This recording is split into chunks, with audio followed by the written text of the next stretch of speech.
The Undertaker, aka Mean Mark Callous. In 1990, WCW had a 6'10" powerhouse on their hands. Athletic, intimidating, quiet charisma. But WCW had no idea what to do with him. They stuck him in a tag team called the Skyscrapers, then let him flounder in forgettable singles matches. Behind the scenes, Jim Ross vouched for him. He saw something special. But WCW management didn't. One story goes that a higher-up told Mark he'd never draw a dime in this business. A few months later, Vince McMahon took one look at him and saw something entirely different. By November of that same year, Mean Mark was dead, and The Undertaker debuted at Survivor Series, and the rest was history. Stone Cold, aka Stunning Steve Austin. Before the beer, the catchphrases, and the broken glass, Steve Austin was stunning, with long blonde hair, a snug ring style, and all the fundamentals nailed down. He was the kind of guy you could build up, but WCW didn't. Sure, he held the US title. He joined the Dangerous Alliance, but his true potential was never uncovered. The main event spot was locked up by names like Hogan, Flair, and Sting, and Austin never got close to that tier. In 1995, while injured, he got a phone call from Eric Bischoff. Not to check on him, to fire him. Austin was told he wasn't marketable. So he went to ECW, where Paul Heyman let him vent on the mic, and that's where you first heard the venom, the bitterness, the edge that would become Stone Cold. By 1996, he was in WWE.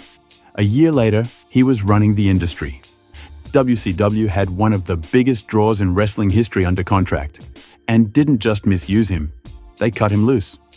Triple H, aka Terra Ryzing, and Paul Levesque. Triple H's first major exposure in pro wrestling as a guy named Terra Ryzing. Yes, really.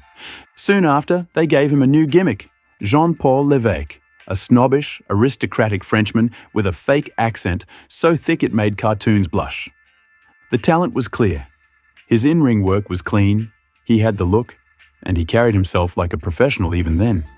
But WCW saw him as filler, just another mid-card guy to lose to the stars they actually cared about. He wasn't positioned to grow, and he knew it. In 1995, he jumped ship to WWE.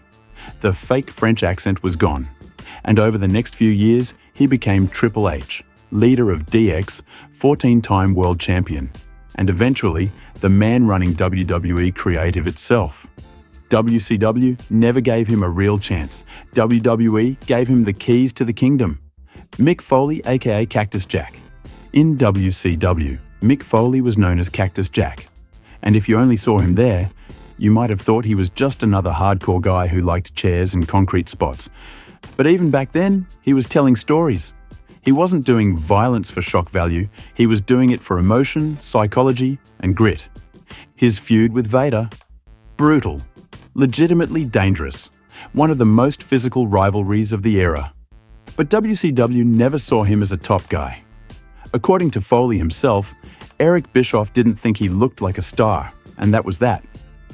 So, Cactus Jack left, went to ECW, then WWE, and became Mankind, then Dude Love, then Cactus Jack again, and ultimately, a world champion, 3 times. Mick Foley is now a Hall of Famer and one of the most beloved figures in the business. WCW had him first. They just didn't look past the missing teeth and disheveled hair. Chris Jericho. Chris Jericho came to WCW in the mid-90s as part of the cruiserweight boom, and week after week, he delivered bangers. Matches with Rey Mysterio, Juventud Guerrero, Dean Malenko, you name it. But the real Jericho magic wasn't just in the ring. It was on the mic, and WCW didn't let him use it. Management, specifically Bischoff, thought he was too small to be a main eventer. In 1999, he jumped ship to WWE. Within 2 years, he beat The Rock and Stone Cold in the same night to become the first ever undisputed WWE champion. WCW had that guy. Eddie Guerrero.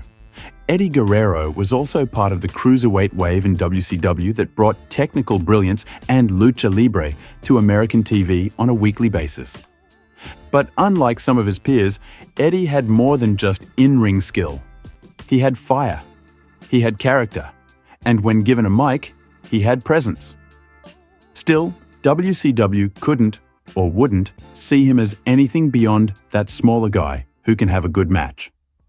They gave him brief US title runs and some decent feuds, but Eddie was never positioned for the top of the card. Backstage politics, the NWO stranglehold, and Bischoff's unwillingness to elevate him combined to keep Eddie boxed in. By 2000, he'd had enough. He jumped to WWE, and after some early struggles, he broke through. Latino heat, the low-rider entrances, the lie-cheat-steal swagger, it all clicked. By 2004, he was standing on the top rope holding the WWE Championship. Fans crying, Eddie smiling. The ultimate underdog moment. WCW had him for years and never once put him in that position. Chris Benoit. Chris Benoit was never flashy. He wasn't the best talker, he didn't have a big character.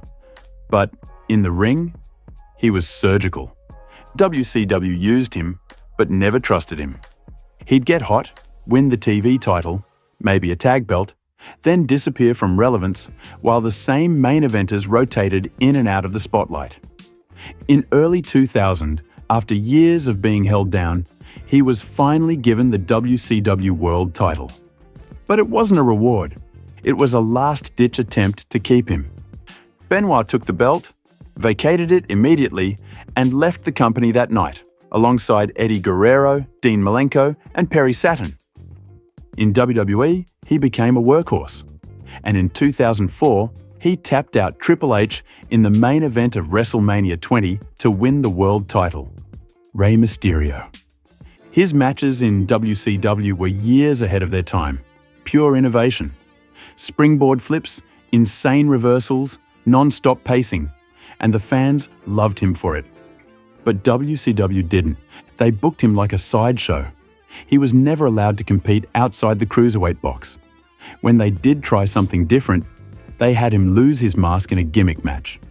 For a luchador, that's career-changing. In Mexico, that's sacred. In WCW, it was a throwaway mid-card angle. After WCW folded, WWE picked him up, rebuilt his mystique, and protected what made him special.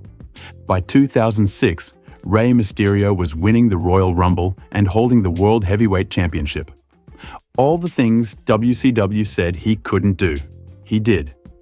Comment below with your opinion on the list. Did we miss anyone?